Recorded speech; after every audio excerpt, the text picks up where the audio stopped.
带着一帮几乎从没离开过家乡的苗族姑娘，从一座边城到另一座边城，走上大舞台，是一种怎样的体验？今年2月20日，湖南边城湘西吉首举行了第9届古文化节，在3年疫情后，吹响了湘西文旅复兴的第一声号角。为了做好民族服饰展演，主办方邀请了世界非遗传承人大会带来一场多彩非遗民族风格时尚大赏。大赏负责人龙小飞女士联系到我向她力荐了来自彩云之南边境线上的马关苗族作为西部苗族代表，和贵州的中部苗族一起到东部苗族区展演交流。云南文山马关边城地处中越边境线上，高原边疆地势保护了它古老的人文，它的苗族服饰也是很多海外苗服发展的源头。但一直以来，因为地处偏远，很少像贵州、湖南的苗族服饰一样被外界熟知。庆幸龙小飞女士力排万难，抽出了7个模特名额，给到了偏远的马关苗族姑娘们。即使时间仓促，我们找到的7个苗族姑娘也非常积极地拿出了自己最美的苗族服装，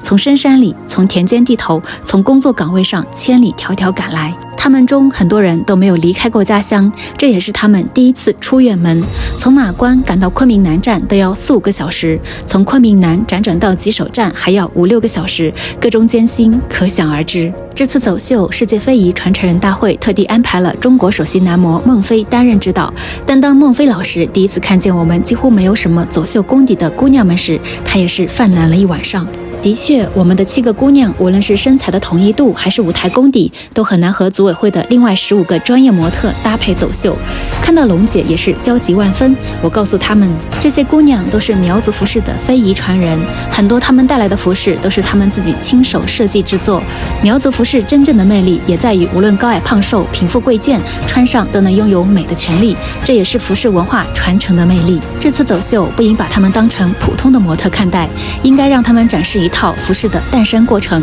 扬长避短，演绎苗族嫁衣爱的传承故事，这样时尚走秀也能承前启后，服饰也有了灵魂。第2天，孟非老师在短短1天之内就排出了一个苗族嫁衣的小短剧。第1遍成功排演时，龙姐也备受触动，流下了热泪。吉首民族秀的水上舞台集齐了各种最新高科技，夜晚的灯光绚丽璀璨，上千名来自4省边区不同地方的民族服饰模特，顶着2月的寒风冷雨，都自信地